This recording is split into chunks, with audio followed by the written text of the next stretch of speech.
What is going on, everybody? Today I'm going to show you how to replace the cabin air filter on your 2019 and newer Ram 1500. The first step is going to be opening the lower glove box portion here.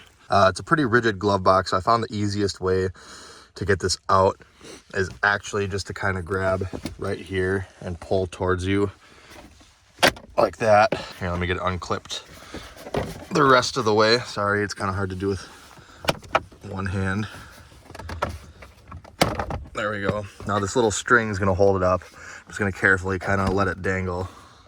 As you can see, there's also 1, 2, 3 slots that will need to get lined back up, that clip into place when we put this back together. But the filter itself is located right in here. There we go. There's some light. There it is. Airflow facing down. Another way I'm going to do it is there's a little tab off to the left here. Just going to kind of pull that back.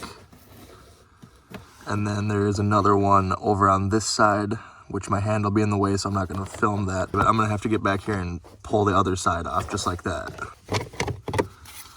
All right, that is out of the way. And now we can remove our filter and just pull it straight out. I have to finagle it just a little bit. All right, now this is why it's important to change your cabin air filter. This filter is exactly, I'm talking like maybe 1 month over. So it's 13 months old, almost exactly a year old. And you can see it's pretty gross looking. Now I'm gonna be honest with you, I didn't think it was going to be this dirty this quick, so I actually don't have a new filter yet. I was kind of just doing this for demonstrational purposes. I'm going to throw this one back in until I can get a new filter, but assuming this was a new filter, go ahead and place it back in with the writing facing you and the airflow arrow facing down. It's the same way we removed it. And if you want any sort of fragrance coming out of the vents, you can add some of like this stuff. Mom got this.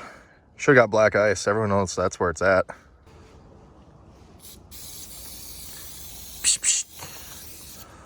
I will post a link to purchase this filter in the video description if you want. I'll also try to include a couple different aftermarket options if they're a little cheaper, if I can find them. So like I said, we're gonna go ahead and get it back into the slot it came out of with the writing facing us and the arrow down.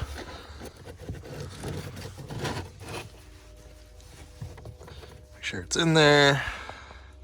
Shouldn't have to smash it in or anything. It should slide in nicely. If not, you're probably getting hung up on something. Now we will take our air filter cover, again, airflow down, and click it into place. Make sure you get both sides.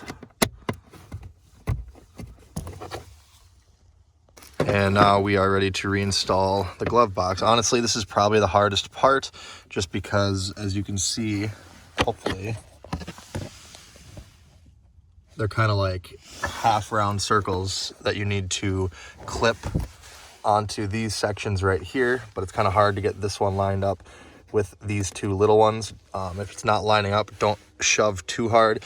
You do not want to fold over these two smaller ones. Obviously they're not as strong as the big ones, so I would recommend kind of lining it up like this. You want to tuck this little stop right here behind where it's going to go.